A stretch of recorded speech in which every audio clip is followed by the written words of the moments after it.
ये छोटी सी लड़की एक बार में 20 कटोरी नूडल्स खा जाती थी। उसकी इतनी ज्यादा भूख थी कि उसके मास्टर को लगा कि वो अब उसके लिए खाना अफोर्ड ही नहीं कर सकते। यहाँ तक कि मंदिर में जो गोल्डन स्टैचू था वो भी लड़की ने खा डाला और अब वो ब्रॉन्ज स्टैचू बन गया। मजबूरी में मास्टर ने उसे पहाड़ से नीचे भेज दिया ताकि वो खुद की कमाई कर सके। जैसे ही वो पहाड़ से नीचे आई उसने देखा कि एक बूढ़ी औरत कार में बेहोश पड़ी है। लड़की पास गई और उसकी नब्ज देखी तो पता चला कि उसकी हार्ट बीट बहुत गड़बड़ है और वो मरने वाली है। लड़की ने फौरन अपनी सेव की हुई एक कीमती पिल निकाली और उसे खिला दी, लेकिन उसके बॉडीगार्ड्स को लगा कि लड़की कोई प्रॉब्लम कर रही है तो उन्होंने उसे वहां से भगा दिया। जैसे ही लड़की गई बूढ़ी औरत होश में आ गई। उसने तुरंत अपने लोगों को लड़की को ढूंढने को कहा ताकि उसका थैंक यू कर सके। जब उसे पता चला कि वो लड़की बहुत गरीब है और उसके नसीब में पैसों की कमी है तो उस बूढ़ी औरत ने उसे अपनी गोद नवासी बना लिया। पता चला कि उस औरत का बेटा उस एरिया का सबसे अमीर आदमी है। उनके पास पैसे की कमी नहीं थी, बस कोई उन्हें खर्च करने वाला चाहिए था। घर पहुंचने के बाद बूढ़ी औरत और उसका सीईओ बेटा रोज लड़की को खूब अच्छा खाना खिलाते थे, लेकिन लड़की ने नोटिस किया कि वो सीईओ कभी खड़ा नहीं होता, वो हमेशा बैठा रहता है। उसे लगा कि वो बस आलसी है और वो खड़ा नहीं होना चाहता। तब सीईओ ने बताया कि उसके दोनों पैर डिसेबल्ड हैं। ये सुनते ही लड़की ने अपने ताओइस्ट पावर्स यूज किए और देखा कि उसके पैरों के आसपास एक बुरी एनर्जी है जिसकी वजह से वो खड़ा नहीं हो सकता। ये कोई मेडिकल प्रॉब्लम नहीं थी। शुरू में तो सीईओ को लगा कि लड़की कुछ भी बोल रही है, लेकिन लड़की ने समझाया कि वो एक ताओइस्ट है और वो चीजें देख सकती है जो आम लोग नहीं देख पाते। फिर भी सीईओ ने उसे छोड़ने से मना कर दिया और अगले दिन उसे अपनी कंपनी ले गया। जैसे ही वो कंपनी पहुंची लड़की ने देखा कि पूरी कंपनी पर भी वही बुरी एनर्जी छाई हुई है। उसने दरवाजों के कोनों में कुछ ताबीज छुपे हुए पाए। फिर उसने कंपनी के सेंटर में एक ट्रिग्राम एरिया ढूंढा। पूरी कंपनी नेगेटिव एनर्जी से भरी हुई थी, लेकिन वो एक पॉइंट ऐसा था जहां से पॉजिटिव एनर्जी और गुड लक अट्रैक्ट हो रही थी। वो लड़की एक ऑफिस में गई और एक स्पेल किया जिससे उसने बड़े आसानी से उस फॉर्मेशन को तोड़ दिया। पता चला वो ऑफिस सीईओ के कजिन का था। वो कजिन काफी टाइम से ग्रुप की पावर लेना चाहता था, इसलिए उसने वो ट्रैप सेट किया था ताकि वो अपनी किस्मत सीईओ से बदल सके। लेकिन अब जब फॉर्मेशन टूट गया तो उसे 10 गुना बैकलैश झेलना पड़ेगा। अगले दिन सीईओ लड़की को एक चैरिटी ऑक्शन में ले गया। वहां कजिन भी मिल गया। कजिन ने मजाक उड़ाया कि सीईओ ने एक रोड पर घूमने वाली लड़की को बेटी बना लिया। लड़की को यह बात बुरी लगी तो उसने नाक पकड़कर बोला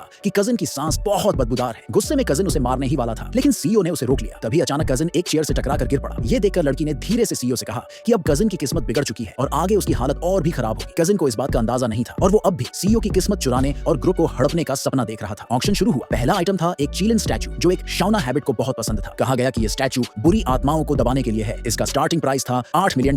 भीड़ ने जोर शोर से बोली लगाना शुरू कर दिया और प्राइस 20 मिलियन तक पहुंच गया। कजिन ने फिर से सीईओ का मजाक उड़ाया और कहा कि तुझे तो बच्चा भी नहीं हो सकता, तेरे किसी काम का नहीं ये स्टैचू। लेकिन सीईओ ने हार नहीं मानी और बोली लगाता रहा। लड़की ने नोटिस किया कि ये चीलन स्टैचू असल में एक बुरी चीज है जो इंसान की उम्र कम कर देती है। उसने तुरंत सीईओ से कहा कि इसे मत खरीदो, लेकिन कजिन की बेइज्जती का बदला लेने के लिए लड़की ने जानबूझकर प्राइस और बढ़ा दिया। आखिर में कजिन ने $80 मिलियन में वो स्टैचू जीत लिया। दूसरा ऑक्शन आइटम था एक गोल्ड चेस्ट और एक वुडन चेस्ट। ये दोनों ही एक प्राचीन शहर की खुदाई में मिले थे, इसलिए इन्हें खरीदने के बाद ही खोला जा सकता था ताकि उनकी असल हालत बरकरार रहे। शुरू में सीईओ को इनमें कोई दिलचस्पी नहीं थी, लेकिन लड़की ने फील किया कि वुडन चेस्ट से पॉजिटिव एनर्जी आ रही है। उसने $10 मिलियन की बोली लगाई और वो चेस्ट खरीद लिया। जब खोला गया तो वुडन चेस्ट में कोई वैल्यूएबल चीज नहीं निकली। फिर कजिन ने गोल्ड चेस्ट के लिए बोली लगाना शुरू किया और कई राउंड्स के बाद 20 मिलियन में उसे खरीद लिया। लेकिन जब उसने गोल्ड चेस्ट खोला तो उसमें सिर्फ कचरा निकला। वहीं लड़की ने जब अपना वुडन चेस्ट खोला तो उसमें से तेज गोल्डन लाइट निकली जो सबको चौंका गई।